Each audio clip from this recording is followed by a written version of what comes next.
So, Jimmy Kimmel, we've all heard about it. All of the headlines talk about the comments he made about Charlie Kirk's death. And if you actually listen to the whole thing, it's telling. And I bet a lot of you haven't listened to it because we have lives. You're busy, right? So I'm going to play it for you.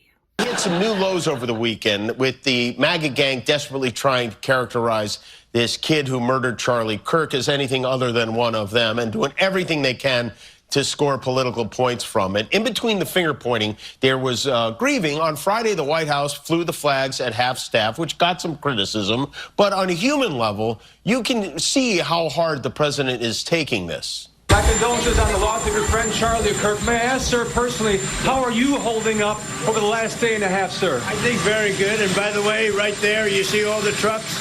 They've just started construction of the new ballroom for the White House, which is something they've been trying to get, as you know, for about 150 years. And it's going to be a beauty. Yes. He's at the fourth stage of grief, construction.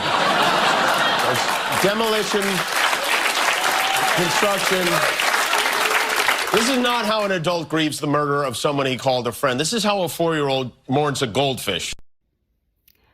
MAGA has been blaming us for the death since the moment it happened.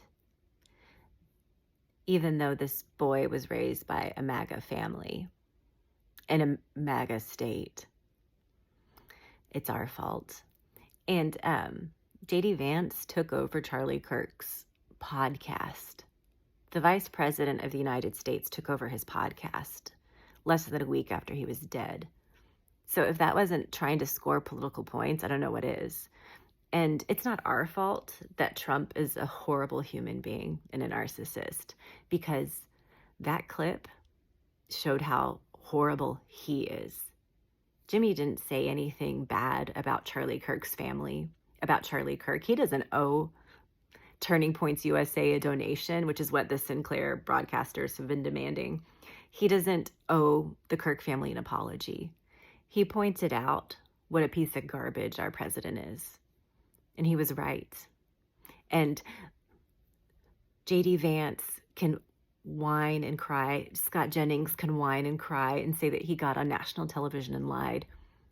But those fuckers get on national television and lie every goddamn day. And, you know, buddies, we're sick of it. There's a very small group of people that are stupid enough to actually believe a word that comes out of your mouth. And there are millions of us who aren't.